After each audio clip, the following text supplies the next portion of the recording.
Maintenant, la consigne donnée au niveau de la première étape de l'amorce du sujet, elle consiste précisément à répondre à une question. La question à laquelle on doit répondre, en évitant autant que possible toute forme de bavardage inutile, c'est simplement la question de savoir de quoi parle le sujet. Cela fait partie de ce qu'on appelle les exigences minimales qui ont été établies par l'Office du baccalauréat lors d'un séminaire qui s'est tenu à l'École normale supérieure, donc en 1998, plus précisément le 10 mai 1998. Et donc on avait stabilisé en son temps des éléments, parmi lesquels, dans l'amorce du sujet, pour éviter que l'élève ne se perde en bavardage et en considération historique inutile qui n'éclaire nullement le problème, on lui demande de faire en sorte que justement sa première phrase réponde à la question de quoi parle le sujet. La deuxième étape, je vous l'ai dit, qui est l'essentiel. Parce que je vous ai dit que tout à l'heure, philosopher, c'est être capable d'apercevoir une difficulté dans ce qui paraît évident. Donc c'est la position du problème. Elle va se dérouler en deux étapes. La première étape, c'est une exigence de la philosophie elle-même.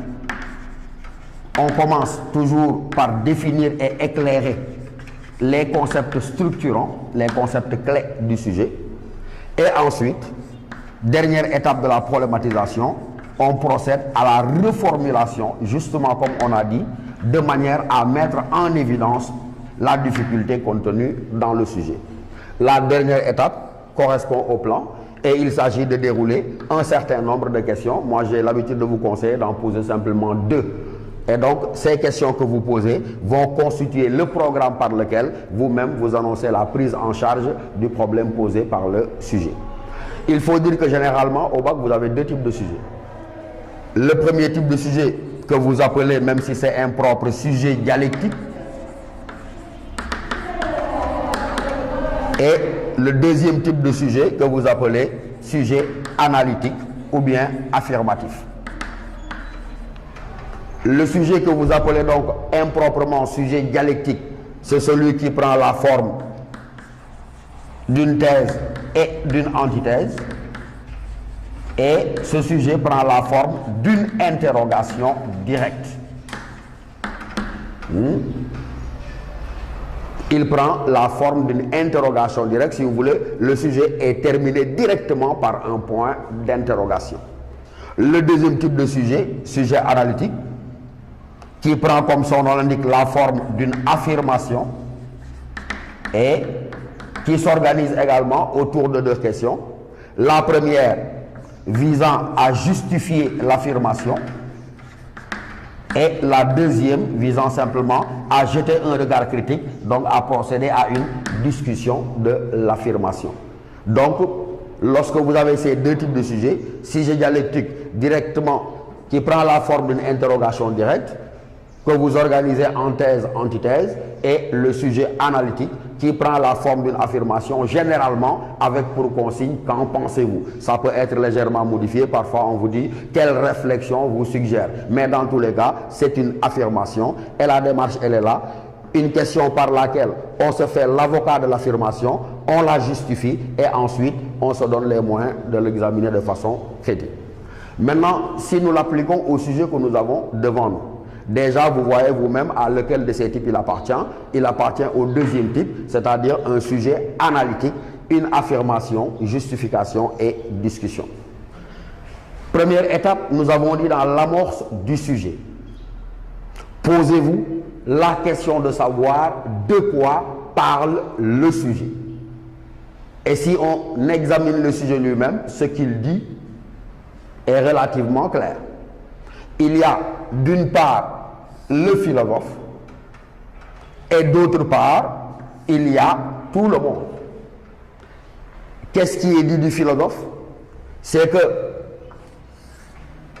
il dit en y pensant. Et qu'est-ce qui est dit de tout le monde? Il dit sans y penser. Donc, de quoi parle le sujet? On répondra ici en disant le sujet procède à une comparaison entre d'une part le philosophe et d'autre part tout le monde, qui renvoie à ce que vos professeurs appellent dans leur vocabulaire certainement l'homme du sens commun.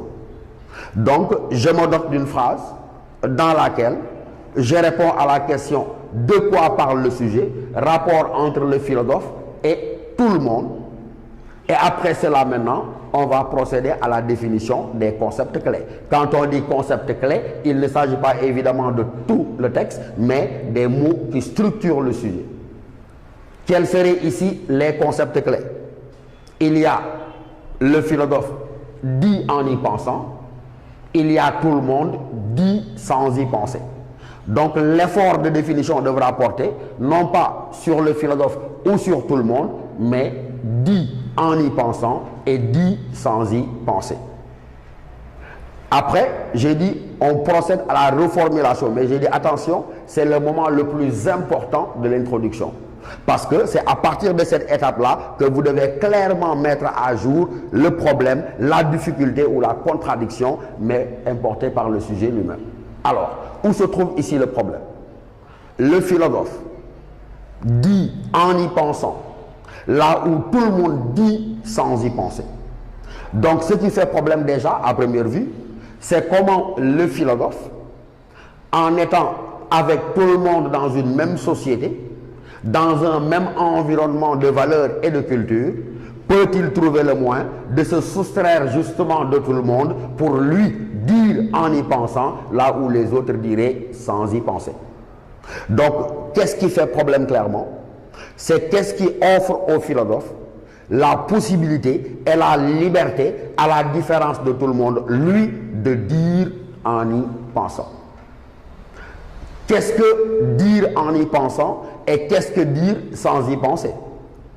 Quand vous chercherez à définir dire en y pensant peut renvoyer à quoi? À réflexion, mais réflexion critique. Alors que dire sans y penser, peut renvoyer au fait que celui-là, quand il dit sans y penser, c'est quelqu'un qui répète. Et quelqu'un qui répète, c'est quelqu'un qui se contente des vérités établies. Donc, le philosophe, lui, il dit en y pensant, ça veut dire qu'il réfléchit de façon critique, ça veut dire qu'il observe un recul, une distance. Recul et distance par rapport aux vérités établies. Alors que celui-là, quand on dit qu'il dit sans y penser, mais se répéter après les autres, c'est se contenter des vérités établies, des vérités admises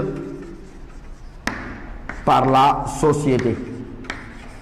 Les vérités établies et admises par la société. Et dès lors, vous voyez très bien que notre problème devient très clair. À partir du moment où vous avez montré l'opposition entre le fait que le philosophe réfléchit de façon critique, observe un recul, une distance, l'autre ou tout le monde, l'homme du sens commun, il se contente de répéter, il se suffit des vérités établies et des vérités admises par et dans la société. Et donc, à partir de ce moment-là, nous pouvons déjà nous amuser à avoir une introduction, puisque les différents éléments, nous les avons déjà composés et composés au brouillon. Je répète, nous avons dit de quoi parle le sujet, rapport d'opposition entre le philosophe et tout le monde ou l'homme du sens commun. Nous avons défini les concepts clés, celui de dire en y pensant comme une réflexion critique, le fait d'observer un recul, une distance, alors que dire sans y penser, c'est répéter, se contenter, se suffire des vérités établies, admises conventionnellement par la société. Nous avons dit, c'est un sujet de type analytique qui prend la forme d'une affirmation. Et nous avons dit tout à l'heure dans notre présentation qu'on commence d'abord par se faire l'avocat de l'affirmation, maintenant que nous l'avons comprise, on la justifie avant plus tard de se donner les moyens de la discuter. Si on s'amusait donc sur la base de ce travail de brouillon que nous venons d'établir, de dresser le portrait robot entre guillemets d'une introduction que le philosophe entretient avec tout le monde, c'est-à-dire les autres membres de la société. Je dis, je répète, Sur la base de ces éléments épars que nous aurons consignés dans notre brouillon, on pourrait s'amuser à avoir une introduction qui prendrait la forme suivante en essayant d'obéir autant que possible aux consignes que nous avons ensemble déjà fixées. Je commence par dire, pour répondre à cette question-là et pour faire l'amorce, puisque je sais que le sujet parle des rapports entre le philosophe et tout le monde, je dirais c'est une démarche coutumière en philosophie que de s'interroger sur les rapports que le philosophe entretient avec tout le monde, c'est-à-dire avec les autres. Le sujet nous dit du philosophe qu'il dit en y pensant, là où les autres disent sans y penser. Par l'expression dire en y pensant, on entend développer une réflexion critique, observer un recul, une distance à l'égard des vérités, alors que dire sans y penser, c'est justement répéter, se suffire, se contenter des vérités déjà établies et admises par la société. Dès lors, le problème posé par le sujet est le suivant. Si on sait que le philosophe lui-même est membre d'une société, comment peut-il se démarquer de la foule pour dire en y pensant là où les autres disent sans y penser? Résoudre une telle contradiction nous amènera à répondre aux questions suivantes. En quel sens le philosophe dit-il en y pensant là où les autres disent-ils sans y penser? Première question. Deuxième question, le philosophe peut-il totalement échapper à l'emprise de la société pour revendiquer une liberté intellectuelle? Nous allons l'écrire pour que vous puissiez le fixer. Et donc, vous voyez que ce que nous disons est en parfaite adéquation avec les différentes étapes que nous venons d'énoncer, l'amorce, la position du problème et le plan. J'ai dit première étape, ça ne consistera pas à bavarder, comme vous avez l'habitude de le faire, de façon inutile, la philosophie néo en Grèce antique, blablabla. Bla, bla, bla. C'est pour éviter tout ce bavardage que je vous ai dit. Le séminaire auquel j'ai fait allusion a stabilisé des constantes, parmi lesquelles, première étape, je réponds à la question de quoi parle le sujet. On y va ensemble, même si j'écris relativement mal, on va dire, c'est une démarche dont la pensée est coutumière pour dire habituelle, une démarche dont la pensée est coutumière que de s'interroger sur les rapports,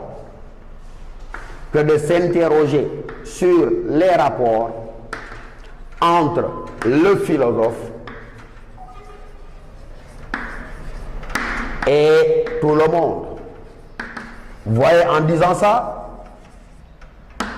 tout le monde sait que je ne bavarde pas. Je parle des rapports entre le philosophe et tout le monde, donc j'ai dit de quoi parle le sujet. C'est une démarche dont la pensée est coutumière que de s'interroger sur les rapports entre le philosophe et tout le monde. Maintenant, comme une introduction n'est pas un alignement de phrases, comme une introduction n'est pas une juxtaposition de phrases, mais un alignement de sens, je dois me débrouiller pour qu'il y ait une suite logique et rigoureuse dans l'énonciation de mon propos. Et je mets un point-virgule. On dit du philosophe qu'il a la particularité de penser ce qu'il dit. On dit du philosophe qu'il a la particularité de penser ce qu'il dit, là où les autres ne pensent pas leur dire.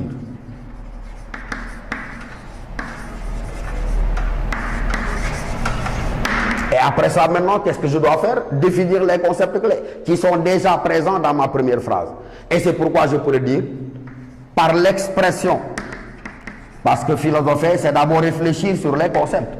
Et il est inadmissible qu'on puisse se mettre à disserter sans au préalable avoir éclairé les concepts fondamentaux du sujet. Donc je dis par l'expression, et je mets entre guillemets pour montrer au correcteur que je travaille sur les concepts du sujet, je mets dit en y pensant, désigne ou traduit un effort de réflexion critique, un effort de réflexion critique, une attitude de méfiance, alors que, je mets toujours entre guillemets, dit sans y penser, alors que dit sans y penser, que je mets toujours entre guillemets, signifie répéter après les autres, répéter à la suite des autres, ou encore, si vous préférez, se contenter, se suffire, se contenter à la suite des autres. Allah.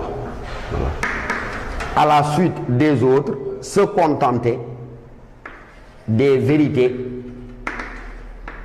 déjà établies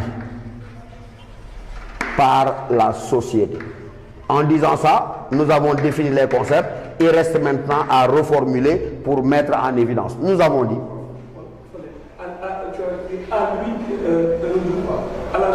à la suite, voilà. Voilà, c'est vrai.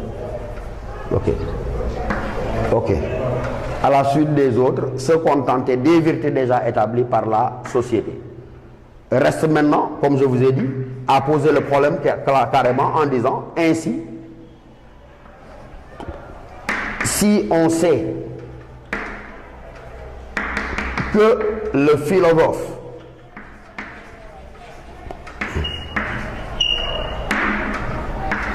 est membre de la société,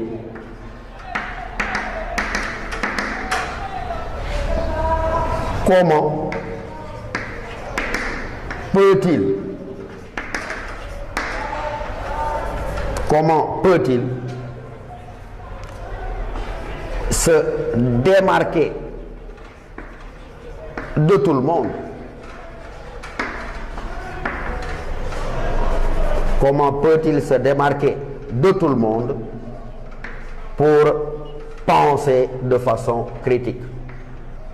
Et donc vous voyez que vous avez posé le problème en disant, mais écoutez, le philosophe quand même, il ne sort pas du ciel, il ne pousse pas comme des champignons, comme dirait Karl Marx, il appartient à une société, et donc la difficulté, c'est comment le philosophe justement peut-il revendiquer une liberté intellectuelle par laquelle il se démarque de tout le monde pour penser de façon critique.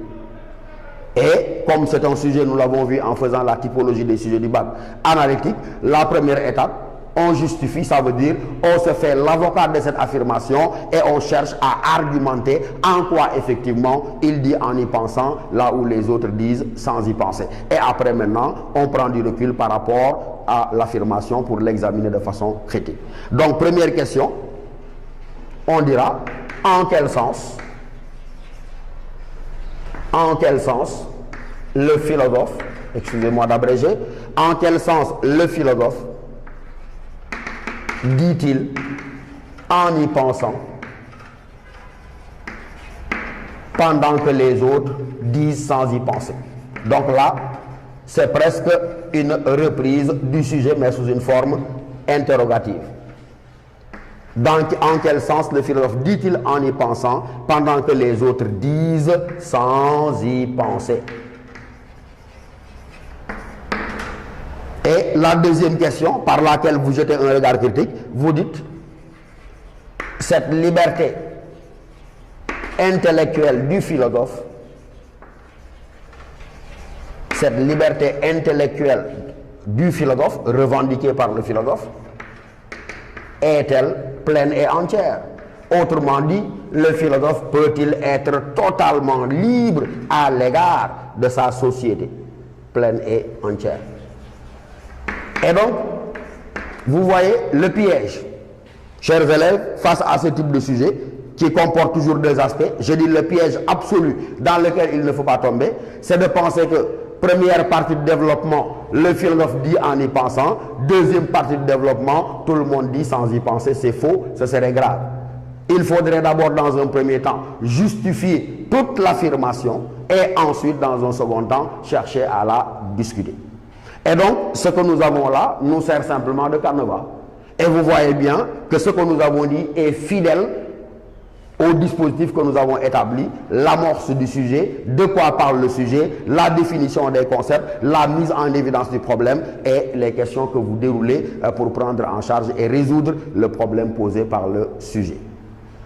Maintenant, le développement, vous le savez, il consistera en une réponse à ces questions-là, mais bien entendu une réponse argumentée. Et l'un des pièges qui ruine souvent vos efforts, chers candidats au bac, c'est que vous avez une très mauvaise compréhension de la notion d'antithèse.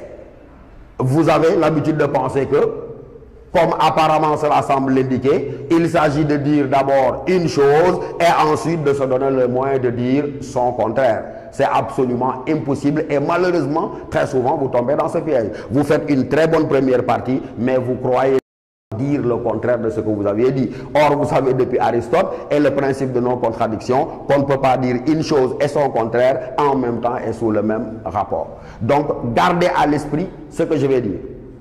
Ce que je vais dire, c'est que ce que vous appelez antithèse n'est pas la négation systématique de la thèse. Ce qu'on appelle antithèse, c'est quoi? Écoutez-moi bien. Dans l'antithèse, je conserve la thèse et ensuite je la dépasse. Je ne peux pas dire thèse, M. Tunkara est très beau. Antithèse, M. Tunkara est très laid. Ça tombe sous le sens. Donc, quand j'ai dit, on conserve ce qu'on avait dit et on le dépasse, après avoir dit thèse, M. Tunkara est très beau, antithèse, vous dites, même s'il est très beau, il aurait pu être plus beau s'il était tel, s'il était tel. Vous avez conservé qu'il était toujours très beau, mais que vous l'avez dépassé. Ce qui est rigoureusement inadmissible, c'est ce que j'ai dit, que vous puissiez dire dans la deuxième partie ou la tête adverse que M. Tunkara, après avoir dit qu'il est très beau, que M. Tunkara est très laid.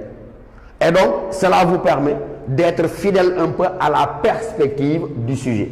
C'est vrai que le sujet est un champ ouvert, je suis d'accord. Et surtout les sujets que vous avez au bac. Il est absolument rare, pour ne pas dire que ça ne s'est presque jamais produit, qu'un sujet vous enferme dans les limites d'une seule leçon. C'est pourquoi la consigne que je vous donne, ne partez jamais du cahier de cours vers le sujet, mais partez toujours du sujet vers le cahier de cours et vous voyez vous-même la différence. Celui qui part du cahier de cours vers le sujet, c'est celui qui se dit lan mo génn. Lan mo génn, ça veut dire mais à quoi ou à quelle leçon se rapporte le sujet. C'est la meilleure manière de faire hors sujet, de passer à côté de ce qu'on vous demande. Parce que généralement, le sujet qu'on vous donne au bac est un sujet de synthèse qui peut nécessiter que les arguments j'aille les chercher de qu'est-ce que la philosophie jusqu'à l'esthétique. C'est pourquoi j'ai dit, on ne part pas du cahier de cours vers le sujet, mais on part du sujet, de sa lecture, de sa compréhension, pour aller chercher les moyens de l'argumenter dans le cahier de cours. Et cela permet non seulement de ne pas faire hors sujet, mais cela permet de délimiter le champ à l'intérieur duquel peut s'inscrire notre argumentation.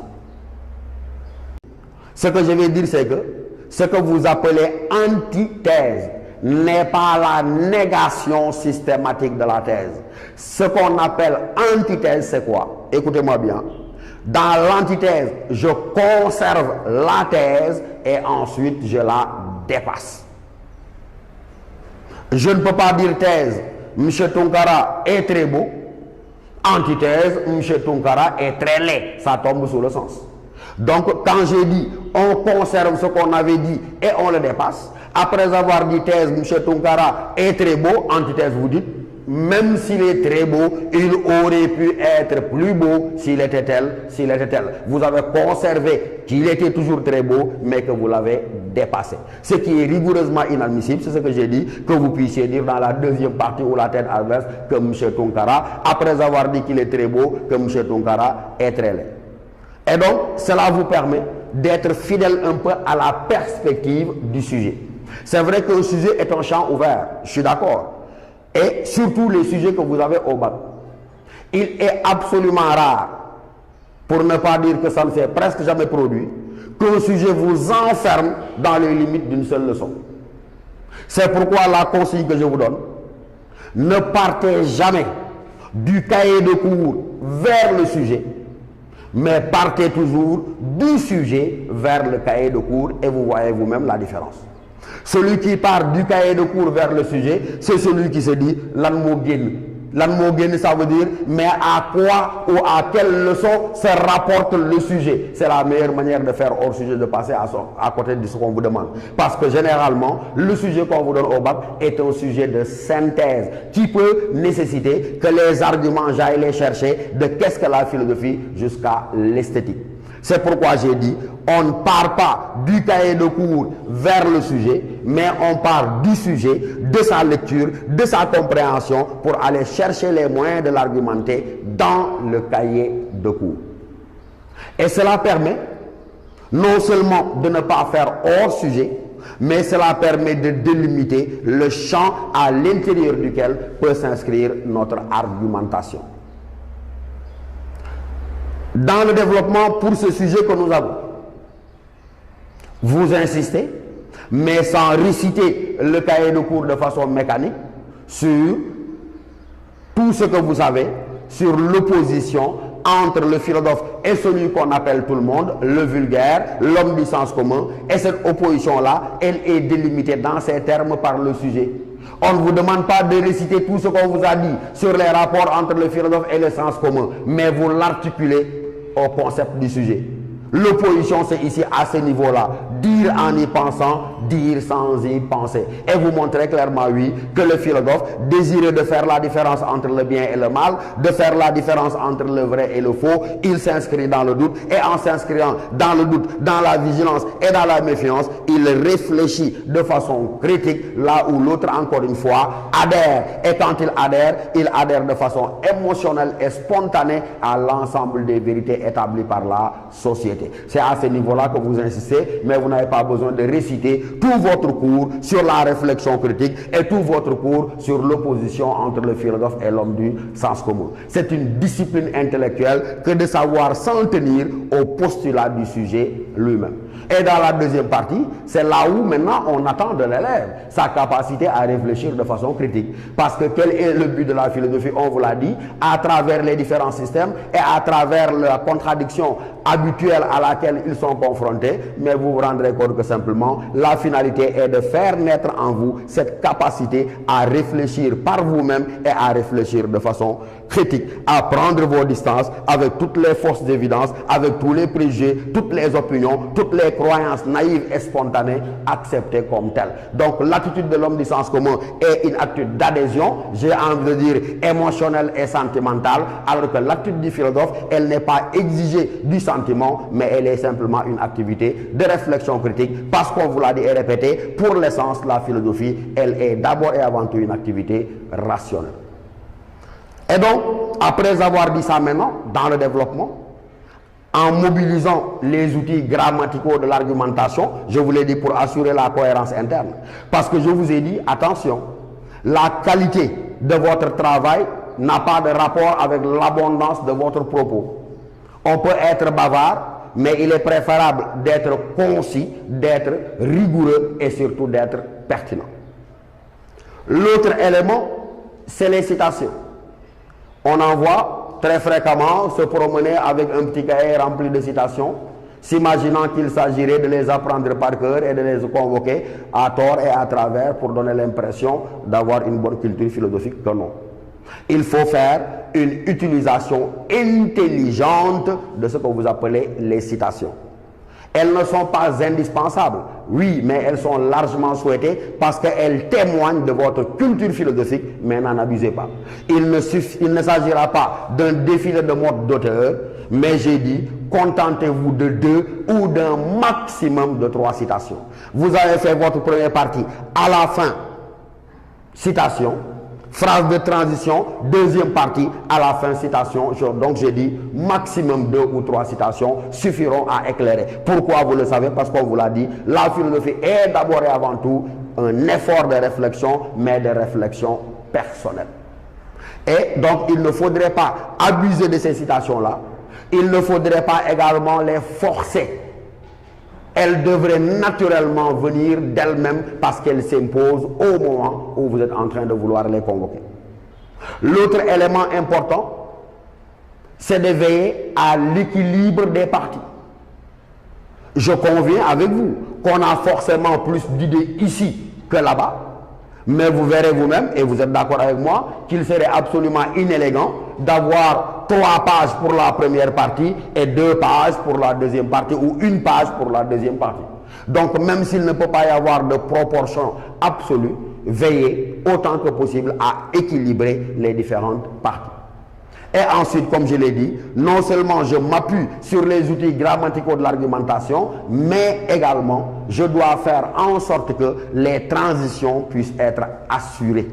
Parce que ce sont les transitions qui permettent au correcteur de surveiller la progression de mon argumentation. Lorsque une copie est bien présentée, le correcteur qui a 400 ou 500 copies, il ne se fatigue pas parce qu'il surveille les phrases de transition et ça lui permet de voir la progression de votre propre raisonnement. Vous pouvez déjà faire une synthèse partielle à la fin du développement. Mais n'oubliez pas que dans la conclusion maintenant, qui est la dernière étape, vous allez avoir 3 parties fondamentales dans la conclusion.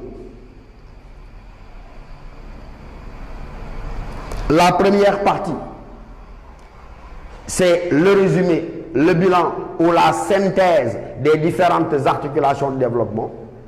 Et la deuxième partie obligatoire, c'est le moment par lequel vous prenez position. Ça veut dire quoi? Que vous répondez à la question posée par le sujet. Parce que dans tous les cas, on vous a dit qu'en pensez-vous, ou bien on vous a posé une question directe. Je ne réponds ni dans l'introduction, je ne trahis pas de réponse non plus dans le développement, mais ce n'est qu'au niveau de la conclusion que je prends position. La troisième chose que vous avez apprise depuis très longtemps, elle est facultative, c'est le fait d'ouvrir le sujet à 2 autres perspectives. Mais retenez-le, 2 étapes contraignantes dans la conclusion. D'abord, la synthèse, le bilan des différentes articulations de développement et ensuite la prise de position en évitant bien sûr la première personne du singulier. Ne dites pas moi je pense, mais dites de notre point de vue, à notre avis et donnez votre position donc par rapport à la question. Voilà donc les exigences minimales auxquelles vous devez être astreint lorsqu'il s'agit du travail de dissertation philosophique. Je crois que vous avez retenu l'essentiel de mon propos, à savoir que accorder une place extrêmement importante à la lecture, à la relecture et à la compréhension du sujet. L'introduction, de grâce, vous l'écrivez entièrement au brouillon. C'est le premier contact entre vous et le correcteur et donnez-lui envie, je dis bien, de continuer à vous lire.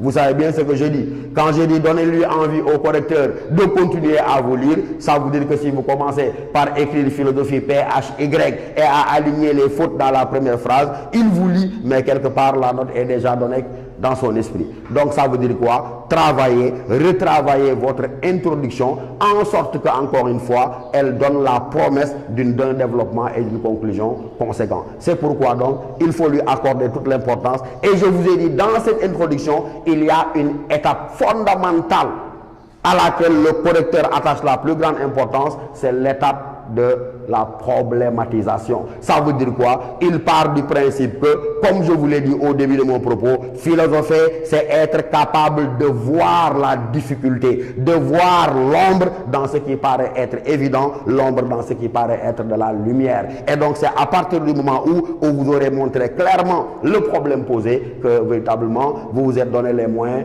presque d'avoir une bonne dissertation. On pourrait multiplier les sujets. Parce que c'est cette étape-là qui est importante. Et généralement, la difficulté prend la forme peut-être d'une contradiction. Un autre sujet, déjà sorti au bac, juste pour qu'ensemble, on s'habitue à voir la difficulté et à réussir notre problématisation. Le sujet dit, un acte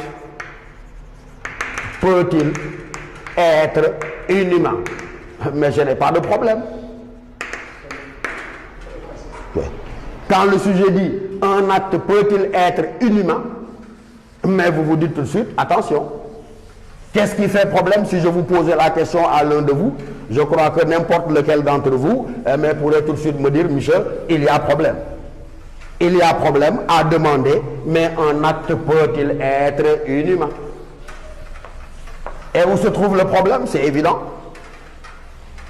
Il est dans la contradiction qu'il y a. Le problème, disais-je, est dans la contradiction qu'il y a entre un acte et inhumain. Parce qu'en principe, un acte posé par l'homme devrait-il être inhumain, mais un acte posé par l'homme, on devrait en dire qu'il est humain. Et donc le problème, c'est de se demander comment un acte posé par l'homme peut-il en même temps non pas être humain, mais être inhumain. Et vous voyez déjà. Travaillons toujours sur un autre sujet sorti au bac. On vous dit, toujours pour nous aider à nous familiariser avec la mise en évidence du problème, on nous dit le rationnel est-il le critère? On nous dit le rationnel est-il le critère de la vérité? C'est déjà un sujet sorti au bac. Et vous êtes capable vous-même de me dire, mais qu'est-ce qui fait problème? Ce qui fait problème, c'est qu'on puisse me demander si le rationnel est, je souligne volontairement, si le rationnel est le critère de la vérité. Si la question était, le rationnel est-il un critère, vous me direz que la question n'a pas besoin d'être posée. Mais donc ce qui fait problème, c'est qu'on puisse me demander si le rationnel est le, sous-entendu, le seul critère de la vérité. Pourquoi cela fait-il problème? Parce qu'on vous l'a appris. Le rationnel, dans rationnel, nous avions ratio en latin qui signifie la raison. Et donc, ce qui est rationnel, c'est ce qui est établi par la raison. Or, on vous a dit, dans le cours sur philosophie et religion, sur philosophie et mythe, sur philosophie et magie, qu'il y a des vérités autres que rationnelles. Ça veut dire quoi? Il y a des vérités qui ne sont pas de l'ordre du rationnel. Et s'il y a des vérités autres que rationnelles, comment le rationnel pourrait-il être le seul critère de la vérité? On pourra multiplier les exemples. Prenons-en un dernier. Bac 2013, peut-être, si je me souviens bien. Le sujet disait, vouloir la certitude, n'est-ce pas tuer la philosophie? Voilà ce que disait le sujet. Mes chers élèves, si on fait le même travail, dites-moi où se trouve la difficulté. Vouloir la certitude, n'est-ce pas tuer la philosophie? Qu'est-ce qui fait problème? C'est évident. C'est qu'il y a deux notions contradictoires, et ces deux notions ici, mais on vous l'a déjà dit et vous le savez, c'est la notion de certitude et c'est la notion de philosophie. On vous a tous répété à s'inquiéter ce mot de Bertrand Russell, vous vous en souvenez? La valeur de la philosophie, disait Bertrand Russell, doit surtout résider dans son caractère incertain. Et si la philosophie donc baigne dans une incertitude permanente du fait de l'impossibilité pour elle d'apporter des réponses définitives à ces questions-là, tout le monde sait donc que le jour où la philosophie se fera certitude, elle cessera d'être philosophie. Donc la difficulté, comment demander si la certitude ne tuerait pas la philosophie, si on sait que par essence et par définition, la philosophie, elle se veut incertaine parce que n'admettant jamais de réponse définitive. Et vous avez donc vu un peu, à travers ces 2, 3 ou 4 exemples, nous avons tenté de vous donner les clés de résoudre la principale étape, la plus difficile de l'introduction. Ça veut dire apercevoir la difficulté et poser clairement le problème. Je répète, là vous direz, si il y a des vérités qui ne sont pas découvertes par par la raison, comment le rationnel à lui seul pourrait-il être le critère de la vérité? Le sujet qui disait un acte peut-il être inhumain, vous dites la même chose. Si, comment un acte posé par l'homme releverait-il non pas de l'humain, mais de l'inhumain, etc., etc. Et quand vous serez habitué à vous répéter et à vous exercer autour de cela, vous serez parfaitement apte à apercevoir la difficulté et à vous donner les moyens d'avoir une très bonne dissertation. Parce que contrairement à beaucoup de préjugés, la dissertation n'est pas une épreuve impossible. Mais elle repose, comme je vous l'ai dit, sur une exigence de rigueur, sur une exigence de clarté dans l'exposition et sur une exigence simplement de pertinence. Mais vous le voyez, avec ces exemples-là, peut-être que dans les autres séances à venir, nous insisterons encore sur des sujets et cela nous semble assez important pour vous permettre de réussir avec succès l'épreuve de dissertation philosophique au baccalauréat avant que nous puissions passer à l'autre épreuve à laquelle vous êtes soumis, c'est l'épreuve simplement de commentaires philosophiques. Excellent. À ce jour.